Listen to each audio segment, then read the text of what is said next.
identify priorities. One is this, with stars. The most important things with many stars, the least important things with less stars. And then one more thing you can write if you want. You can write whose assistance, support you can get for these activities.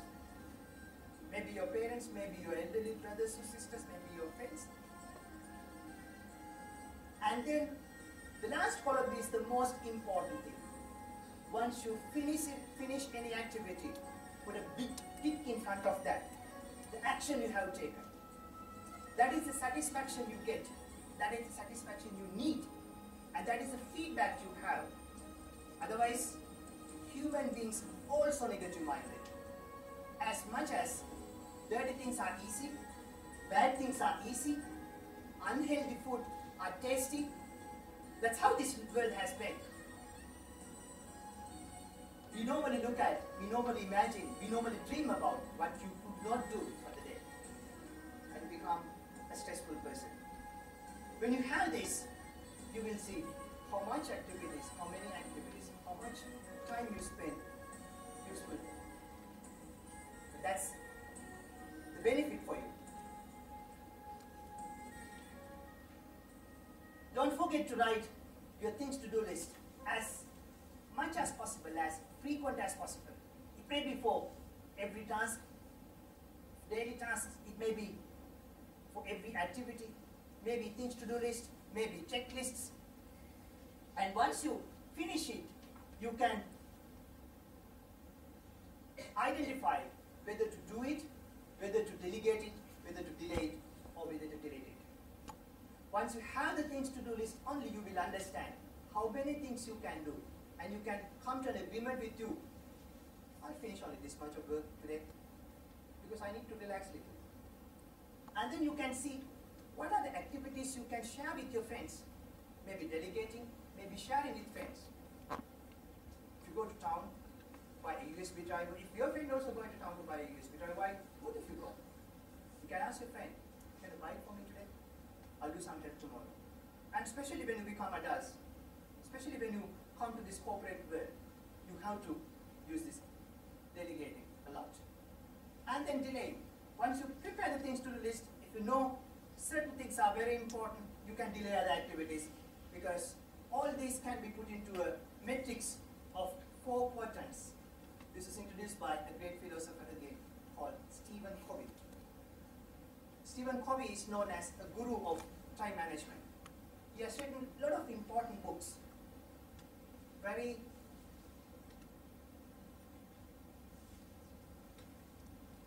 interesting and highly marketable books.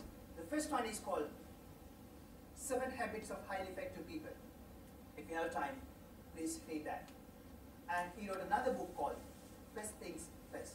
Now Stephen Covey says any activity can be put into one of these quadrants. Important, urgent, not important, urgent, not important, not urgent, important, not urgent. We should always try to be here. Important, not urgent. If you don't work here, it will automatically come to important, urgent. When it comes to important, urgent, you will lose your control. You will be highly stressed and you will not be able to put your all efforts into that. Something like, if you have an examination towards the end of the year, if you don't study from January, February, March, where examination is important, but still it is not urgent. If you wait till June, July, September, October, it will slowly come into important, urgent. It's like driving a vehicle with fuel. If you have half tank fuel, fuel need is important but not urgent because it has half full. But if you keep on driving, it may come to 1/4, 1/4, and it may go down and the bulb will start blinking. And when the bulb blinks, your heartbeat goes up, thinking we have been to the next filling station. So slowly it will come from not urgent to not important, not urgent to urgent things. And you will start seeing this only if you write your things to do list for each and every activity. If you write your mission statement, if you write your vision statement, if you write your road path, where you want to go. Don't dream if you cannot have the path for that. Don't dream if you cannot have a clear vision and mission for that. Your path will be clearer. And you will understand where the obstacles are, where to overcome it, and whose assistance you can get to overcome it. If you don't have things on a piece of paper, you will be in a really stressful situation. And the next one is, do not try to do multitasking if you are not very good at that.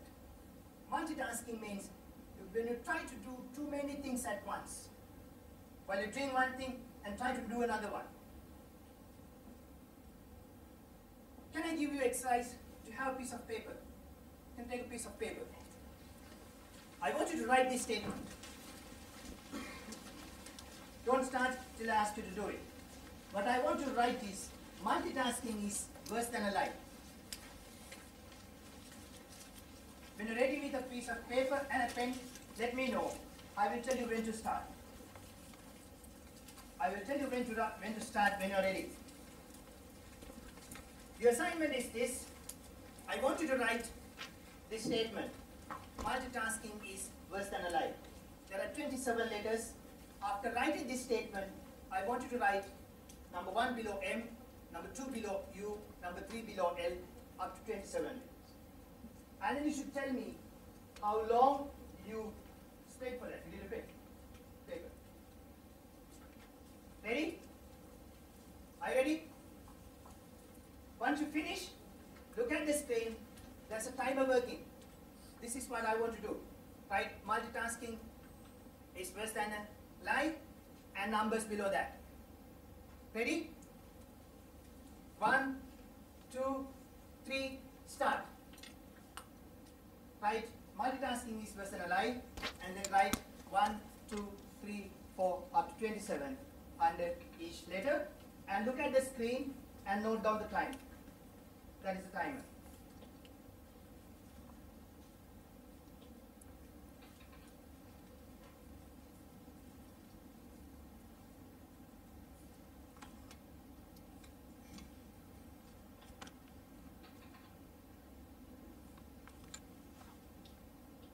Note down time and write the time spent to write 2 sentences separately.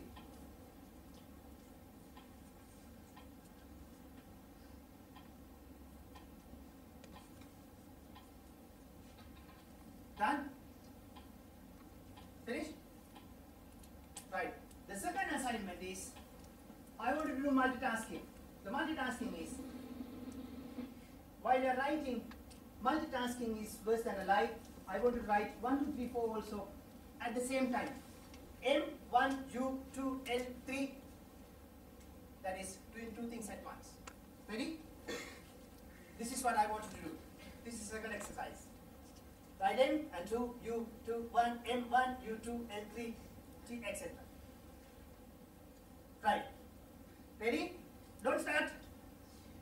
1, 2, 3, go. And once you finish, again, you can look at the screen, note the time we spent.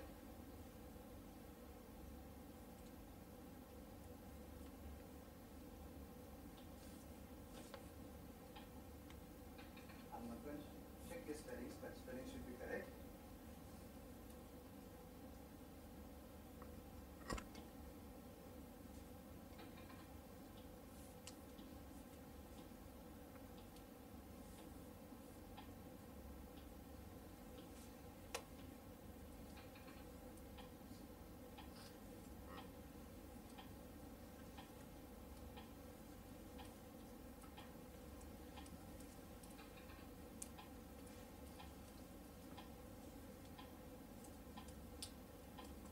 Finished? Which took longer? First or the second? That is the truth in multitasking. People think that they can do too many things at once, which is not true. That's where you waste your time. So, time management means understanding and identifying where you waste your time and minimizing it. Now, how can you avoid this? While you are doing some activities, you may get some bright ideas, fantastic ideas. It may flash in your memory for a second and they disappear. So in addition to your things to do list for the day, have a piece of paper or a book in the side of your writing table, your study table, and write whatever good ideas come into your mind in that book. Do not jump and take action on those. That's my second advice for you to minimize your time waste. Have your things to do list and then have a small book on your table to write down. And the third advice is, if possible, carry a small book like this wherever you go, definitely with a piece of pen also, pen and a book like this. Because human brain cannot store too many things for a longer time. Even Einstein couldn't do it. And we do not use the whole power of our brain. Cannot. Do you know how much Einstein used his brain? What is the percentage of the brain power he used? Einstein, the scientist who seems to be the highly effective person in this earth. Sorry?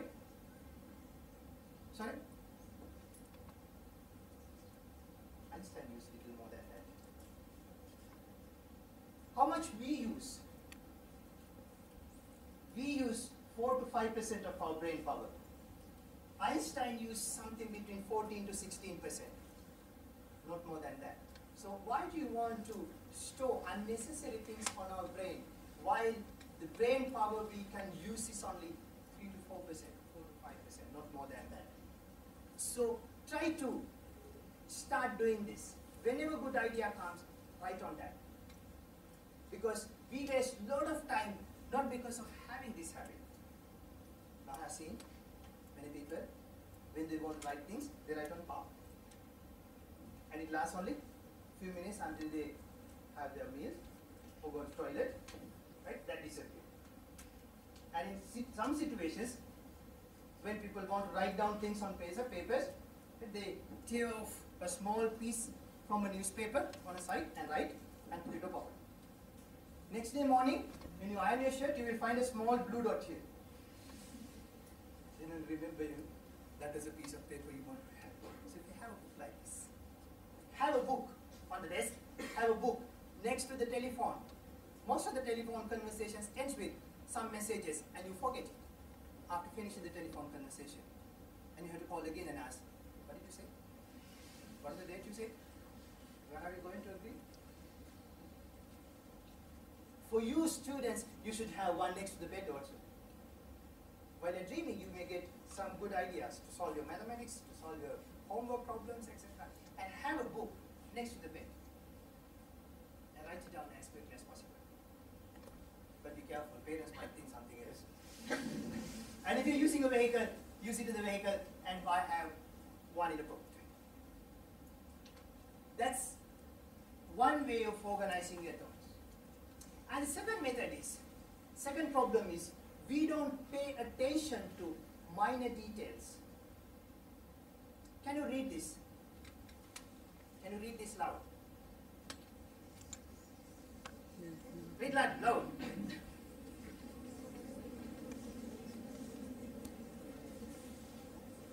Did you pass your O-level examination? What is the grade you get for English? F or E?